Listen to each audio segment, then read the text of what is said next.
El elogio de la dificultad, por Estanislao Zuleta. La pobreza y la impotencia de la imaginación nunca se manifiestan de una manera tan clara como cuando se trata de imaginar la felicidad. Entonces comenzamos a inventar paraísos, islas afortunadas, países de cucaña, una vida sin riesgos, sin lucha, sin búsqueda de superación y sin muerte, y por lo tanto también sin carencias y sin deseo, un océano de mermelada sagrada, una eternidad de aburrición, metas afortunadamente inalcanzables, paraísos afortunadamente inexistentes. Todas estas fantasías serían inocentes o inocuas si no fuera porque constituyen el modelo de nuestros propósitos y de nuestros anhelos en la vida práctica. Aquí mismo, en los proyectos de la existencia cotidiana, más acá del reino de las mentiras eternas, introducimos también el ideal tonto de la seguridad garantizada, de las reconciliaciones totales, de las soluciones definitivas. Puede decirse que nuestro problema no consiste ni principalmente en que no seamos capaces de conquistar lo que nos proponemos, sino en aquello que nos proponemos. Que nuestra desgracia no está tanto en la frustración de nuestro deseo como en la forma misma de desear. Deseamos mal. En lugar de desear una relación humana inquietante, compleja, perdible, que estimule nuestra capacidad de luchar y nos obligue a cambiar, deseamos un idilio sin sombras y sin peligros, un nido de amor y por lo tanto, en última instancia, un retorno al huevo. En vez de desear una sociedad en la que sea realizable y necesario trabajar arduamente para hacer efectivas nuestras posibilidades, deseamos un mundo de satisfacción, una monstruosa sala cuna de abundancia pasivamente recibida. En lugar de desear una filosofía llena de incógnitas y preguntas abiertas, queremos poseer una doctrina global capaz de dar cuenta de todo, revelada por espíritus que nunca han existido o por caudillos que desgraciadamente sí han existido. Adán y sobre todo Eva tienen el mérito original de habernos liberado del paraíso. Nuestro pecado es que anhelamos regresar a él. Desconfiamos de las mañanas radiantes en las que se inicia un reino milenario. Son muy conocidos en la historia, desde la antigüedad hasta hoy, los horrores a los que pueden y suelen entregarse los partidos provistos de una verdad y de una meta absolutas, las iglesias cuyos miembros han sido alcanzados por la gracia, entre comillas por la desgracia, de alguna revelación. El estudio de la vida social y de la vida personal nos enseñan cuán próximos se encuentran una de otro la idealización y el terror, la idealización del fin, de la meta y el terror de los medios que procuran su conquista. Quienes de esta manera tratan de someter la realidad al ideal, entran inevitablemente en una concepción paranoide de la verdad, en un sistema de pensamiento tal que los que se atrevieran a objetar algo quedan inmediatamente sometidos a la interpretación totalitaria. Sus argumentos no son argumentos, sino solamente síntomas de una naturaleza dañada o bien máscaras de malignos propósitos. En lugar de discutir un razonamiento, se le reduce a un juicio de pertenencia al otro, y el otro es, en este sistema, sinónimo de enemigo, o se procede a un juicio de intenciones, y este sistema se desarrolla peligrosamente hasta el punto en que ya no solamente rechaza toda oposición, sino también toda diferencia.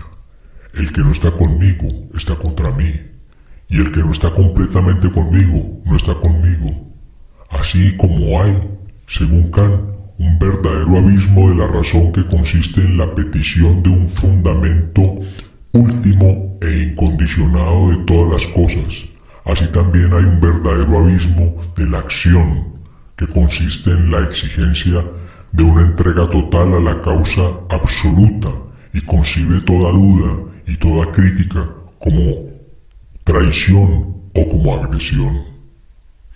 Ahora sabemos por una amarga experiencia que este abismo de la acción, con sus guerras santas y sus orgías de fraternidad, no es una característica exclusiva de ciertas épocas del pasado o de civilizaciones atrasadas en el desarrollo científico y técnico, que puede funcionar muy bien y desplegar todos sus efectos sin abolir una gran capacidad inventiva y una eficacia macabra.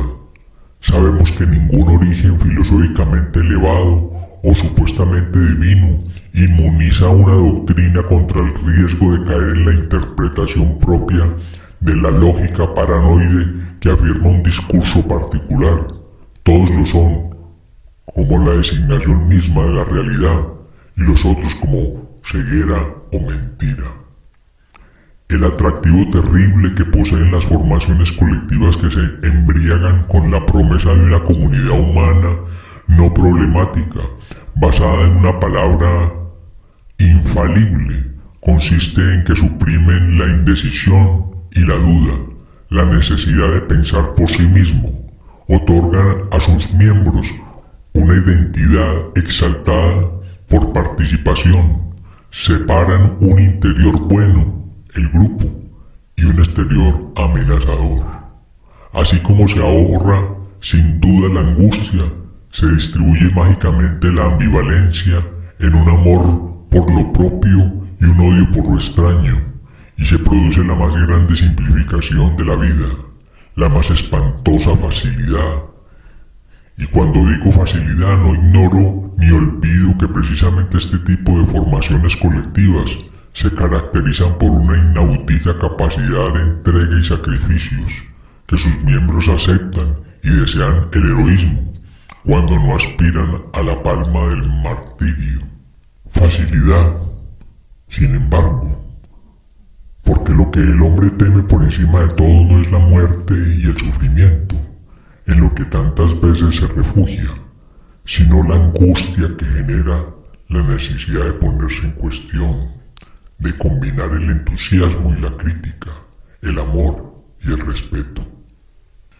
Un síntoma inequívoco de la dominación de las ideologías proféticas y de los grupos que las generan o que someten a su lógica doctrinas que les fueron extrañas en su origen, es el descrédito en que cae el concepto de respeto. No se quiere saber nada del respeto, ni de la reciprocidad, ni de la vigencia de normas universales. Estos valores aparecen más bien como males menores propios de un resignado escepticismo, como signos de que se han abdicado a las más caras esperanzas, porque el respeto y las normas solos adquieren vigencia allí donde el amor, el entusiasmo, la entrega total a la gran misión ya no pueden aspirar a determinar las relaciones humanas, y como el respeto es siempre el respeto a la diferencia, solo puede afirmarse allí donde ya no se cree que la diferencia puede disolverse en una comunidad exaltada, transparente y espontánea, o en una fusión amorosa.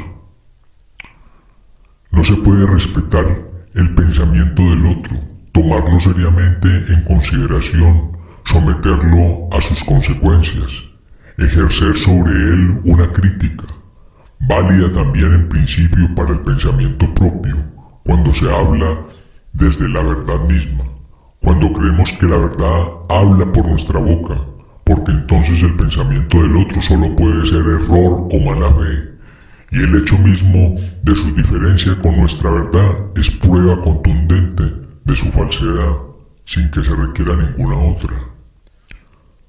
Nuestro saber es el mapa de la realidad y toda línea que se separe de él solo puede ser imaginaria o algo peor, voluntariamente torcida por inconfesables intereses.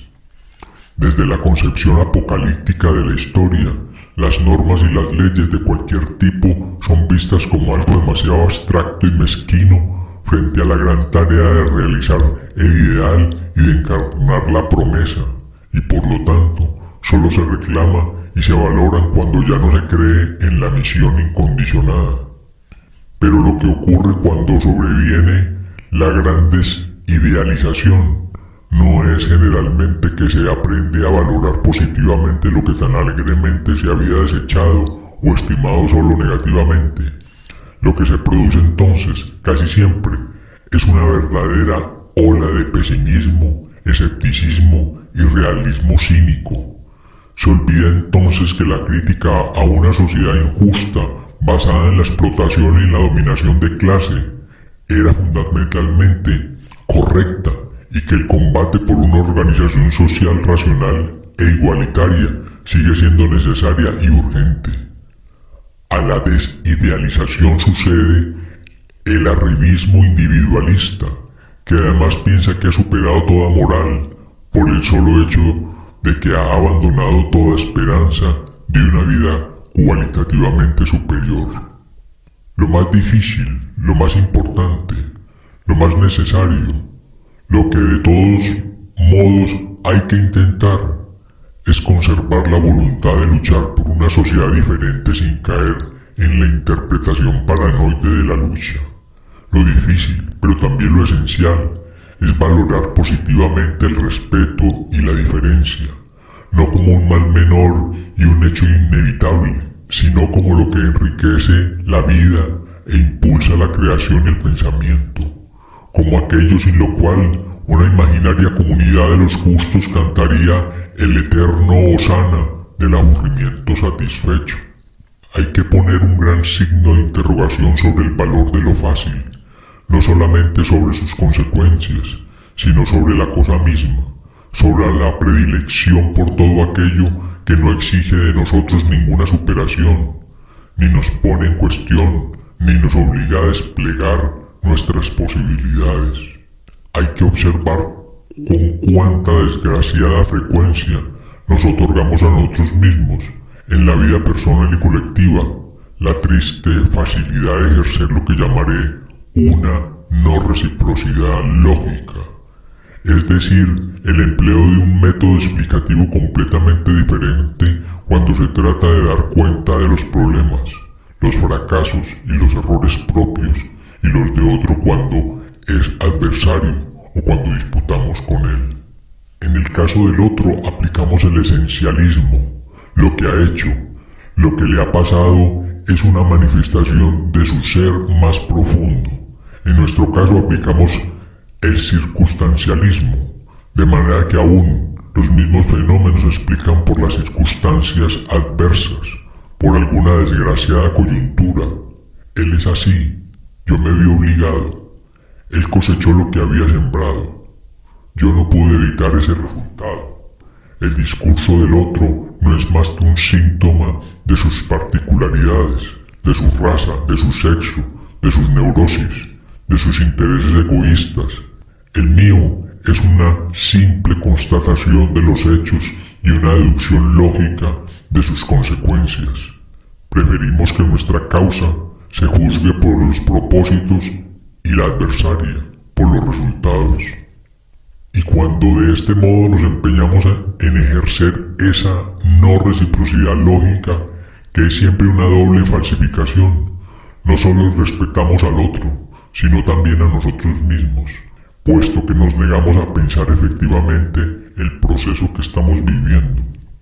La difícil tarea de aplicar un mismo método explicativo y crítico a nuestra posición y a la opuesta no significa desde luego que consideremos equivalentes las doctrinas, las metas y los intereses de las personas, los partidos, las clases y las naciones en conflicto.